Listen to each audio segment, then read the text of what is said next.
With what we are calling the game of the day, game of the night last night, it's the Packers, it's the Eagles. There's a minute left in the half where we pick it up, Dan, 7-3. 3rd and 4 for the Packers from the 26, and Rodgers is buying time. Yeah, this is vintage Aaron Rodgers. His offensive line gives him great protection, then he allows that tight end really to just cross one side of the field to the other, and he finds him for a touchdown. 14-3 Green Bay at the half. Yet another tough afternoon for Carson Wentz. Dan, just off target.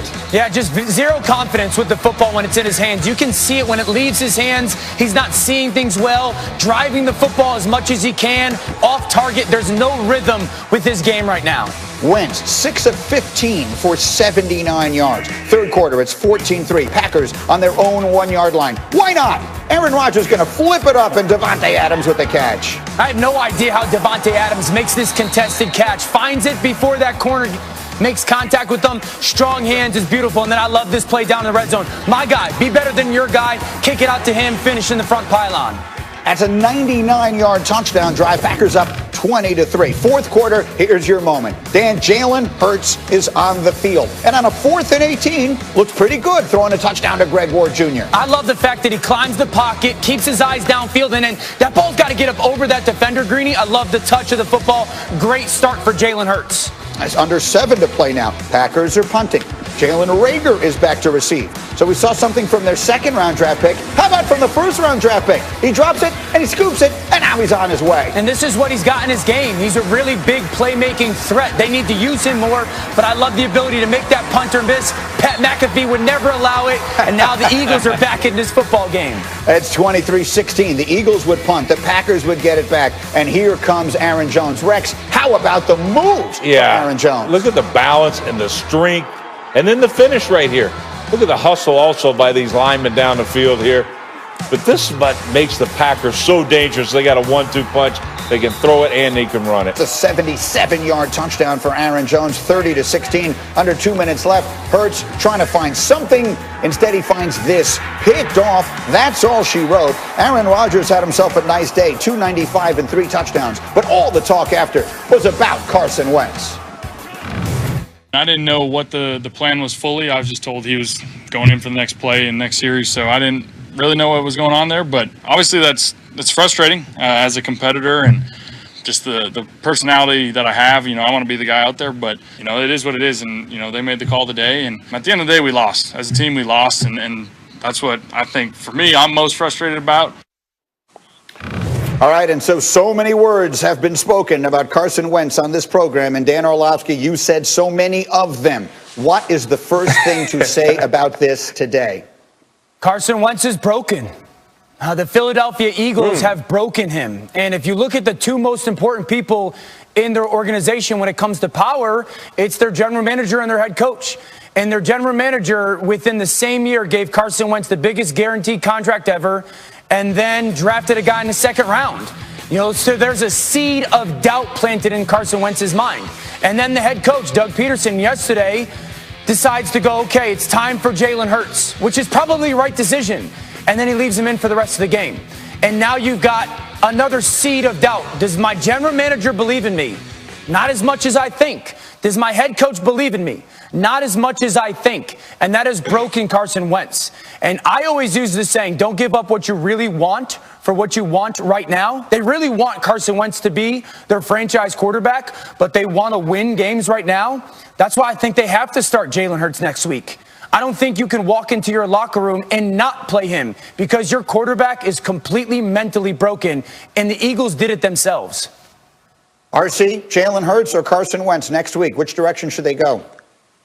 It's Jalen Hurts. Doug Pederson has absolutely no choice. Doug Pederson was standing at the top of the cliff, and Carson Wentz has been beating him down that cliff to the edge, and he was about to fall over. He had to make a decision. He had to say something to his team that this type of play, no matter the position, no matter the contract, no matter the name, is unacceptable. And so you put Jalen Hurts in the game, and they said there was no plan. Carson Wentz didn't necessarily know how long he was going to play, but in the 3rd quarter, you get the best pass of the game, and it's from become your backup quarterback. He is Jalen Reagor, who we've been looking for all year, and now you have this huge play.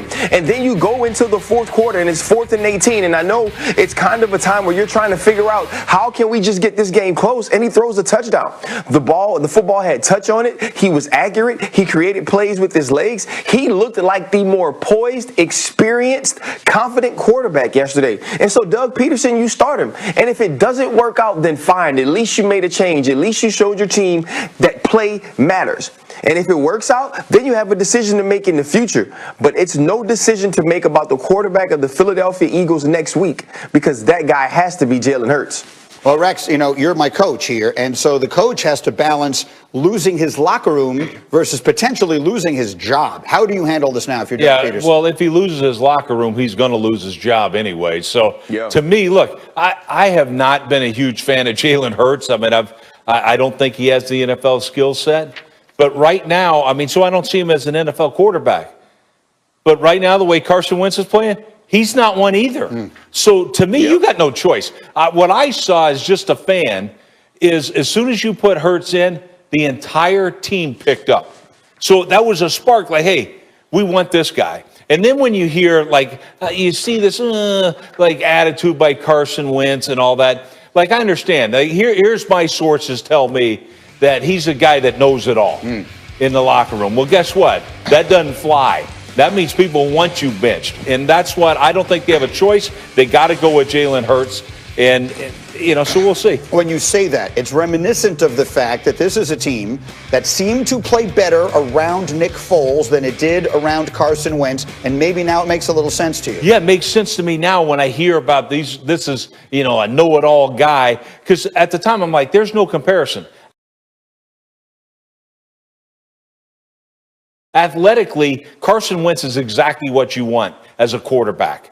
But it's all these underlining things. If he's not coachable, if he thinks he's above the team and everything else, no wonder everybody was screaming for Nick Foles, who we all know is just a journeyman guy and a backup quarterback. But I understand it much better than I did, you know, at the time. So, Dan Orlovsky, you say that right now Carson Wentz is broken. Candidly, watching it, it's impossible to disagree. Can he be fixed? Oh, absolutely. The right people can absolutely fix Carson Wentz. But, Greeny, it's going to come to trust. And I think that's when I hear those post-game press conference comments from Carson Wentz going, I didn't really know the plan. I was told that Jalen Hurts might go in for that first play and then maybe a series. That's the biggest concern I have right now, because the question becomes, how does Carson Wentz ever trust, again, the general manager, Howie Roseman, and the head coach, Doug Pederson? Like, how was there not the conversation of, hey, Carson, right now you're not playing good enough and our offense is struggling. If that continues to be the case in this game, Jalen's going in. And if Jalen provides a spark, or if Jalen plays well, which he did, he's going to continue to stay in. There can't be this gray area right now for this offense. And so it's going to take time. And I said this last week, Greeny, the biggest question in this organization is, do they believe that either Doug Pederson or Carson Wentz is their future? Because if they believe it's Carson Wentz, then they need to find somebody that can rebuild the trust, because right now the trust between the player and the coach is completely broken. And the question becomes, what about 2021? That's the reality. The division's not being won, Eagles fans.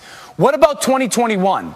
Because if you move to Jalen Hurts for the next 4 games, I think 5 games or whatever's left, you bring into question 2021. I don't care about the money. I understand it's very difficult. But when you decide that it's time to move on, I don't know if you can bring back the guy that you benched with the same coaching staff.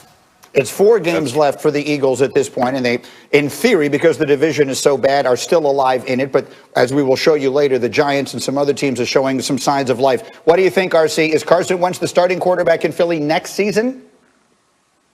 You know what? I truly don't know, Greeny. And Dan makes a great point about trust and trust being broken, or Carson Wentz being broken. What he's not mentioning is the things that Carson Wentz has done to the organization, because trust is a two-way street. No, trust is also earned. And Carson Wentz hasn't been earning the trust on the field. Listen, I don't know what goes on in the locker room. I don't know if the team's if the team tends to play better behind the backup because they like the backup as a person more. But what I do know is when Carson Wentz is on the field, he is not inspiring his players. He's not inspiring his coaches to continue to stand behind him as Doug Pederson did so many times early on in this season. And so when you look at this team is trending down. The defense, who did play well against the Seattle Seahawks, didn't play as well yesterday against the Green Bay Packers. And so now this isn't a team that's going to make a playoff push. This is